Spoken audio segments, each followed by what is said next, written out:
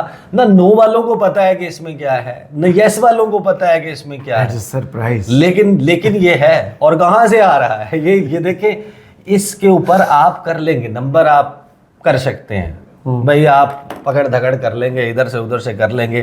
ایک تو ہمیں یہی نہیں سمجھ آتی کہ اس کی اختراع کیا ہے، اس کی لاجک کیا ہے کہ سینٹ آف پاکستان، اس کی ایک وفاق ہے پاکستان، اور ایک صوبے کی نمائندگی وفاق نہیں ہے، کی اکائیاں ہیں، آدھی نمائندگی ہے۔ سینٹ جو ہے وہ 6 سال کے لیے الیکٹ ہوتا ہے، اور ہر 3 سال کے بعد الیکشن ہوتے ہیں، پھر آدھے جو ہے وہ ریٹائر ہو جاتے ہیں، ان کا الیکشن ہو جاتا ہے، آدھے جو ہے وہ اس کو اوور لیپ کر کے کنٹینیو کر رہے ہوتے ہیں، اس طریقے سے الیکشن ہوتا ہے۔ تو جو سینٹ کے 6 سال پرانے والے یا 4 سال پرانے والے ممبران ہیں وہ موجود ہیں، جو ابھی ریسنٹلی ریٹائر ہوئے ہیں، جب یہ محسن نقوی اور یہ لوگ الیکٹ ہوئے ہیں، فیصل وافدہ اور پتہ نہیں کہاں سے یہ سارے الیکٹ ہوئے ہیں جو بغیر پارٹی کے، یہ جب آئے ہیں اس وقت خیبر پختونخوا کی تو الیکشن ہوا ہی نہیں۔ ایک اکائی کی نمائندگی جو ہے وہ اب 85 سینیٹرز ہیں اس وقت آپ کے پاس، اور آپ 63 کا جادوئی ہندسہ کیسے پورا کر لیں گے؟ 54 5 59 ممکن ہے۔ آپ ملا لیں، ایمل ولی کو بھی آپ کر لیں شامل، جناب ANP کو بھی قومی دھارے میں شامل کر لیں، پیپلز پارٹی نے قومی دھارے میں انہیں شامل کروایا میں اس میں کر لیں، اور مینگل صاحب اور ان کی، مطلب اس کے باوجود نمبر آپ کے پاس پورا نہیں ہوتا۔ مینگل صاحب نے تو ڈان نیوز پہ بتایا بھی ان کے 2 سینیٹرز کے ساتھ اس وقت ہو کیا رہا ہے، تو انہوں نے کہا ایسے ووٹ ڈالیں گے ہم۔ تو اب یہ اگر آئین اس طریقے سے بننا ہے کہ اس کے لیے یہ پروسیس اختیار ہو رہا ہوگا، اس آئین کے ذریعے آپ ایک شارٹ ٹرم گین تو ہے کر لیں گے بھائی، جو طاقتور لوگ ہیں وہ اپنے لیے شارٹ ٹرم گین کر لیں گے، but we need to see and everybody needs to set down کہ کیا is that the only way, اور آپ نے ایسے ہی اس کو کرنا ہے، چلانا ہے۔ میں آپ کو ایک بات بتا دوں کہ جو زیادہ تر جزیات ہیں ترامیم جو آ رہی ہیں، پرسنلی میرے سے ذاتی طور پہ پوچھے میں ان سے ایگری کرتا ہوں، درست ہے. چیف جسٹس کی تعیناتی کا طریقہ کار تبدیل ہو سکتا ہے، ہونا چاہیے، جی ہونا چاہیے. کیا اس تمام کو، اصل بات یہ ہے کہ کیا آپ اس کا اطلاق موجودہ لوگوں پہ کریں گے، then it becomes person specific. It has to be، یعنی کہ آپ کہیں کہ ٹھیک ہے آج کے بعد اس والوں کو چھوڑ کے، ہاں چیف جسٹس ہوں گے، آرمی چیف سے لے کے باقی جتنی بھی تعیناتی ہیں، اگر آپ اس کا اطلاق سب پہ کرنے جا رہے ہیں تو آپ اس کو بالکل کریں، اور اس کی ایک ریزننگ بھی موجود ہے، وجوہات بھی موجود ہے، اور آپ اس کا طریقہ کار وہ اپنائیں. البتہ یہ بڑی حیران کن چیز ہے، اور ہوگی، مجھے یعنی کہ بشارت راجہ ہوں، باقی لوگ ہوں بہت سارے، ان کی پریڈکشنز مختلف ہیں. میرے خیال میں وہ اگر کرنا چاہ رہے ہوں گے تو پھر ہو جائے گا، لیکن وہ ہوگا انہی سوالات کے ساتھ، لیکن جو آنے والے وقتوں میں ہانٹ کریں گے، پیچھا کریں گے یہ سوال آپ کا، اور پھر آپ دیکھیں گے کہ یہ پھر بہت ساری چیزیں ریورس بھی ہو جائیں گی جا کے، صحیح، جب وہ وقت آئے ساتھ والے گھر میں جائے گا. بہت شکریہ عیسیٰ نقوی آپ کے تجزیے کا. کمنٹس باکس میں ضرور بتائیے گا ویڈیو آپ کو کیسی لگی. اجازت دیجیے، اللہ حافظ.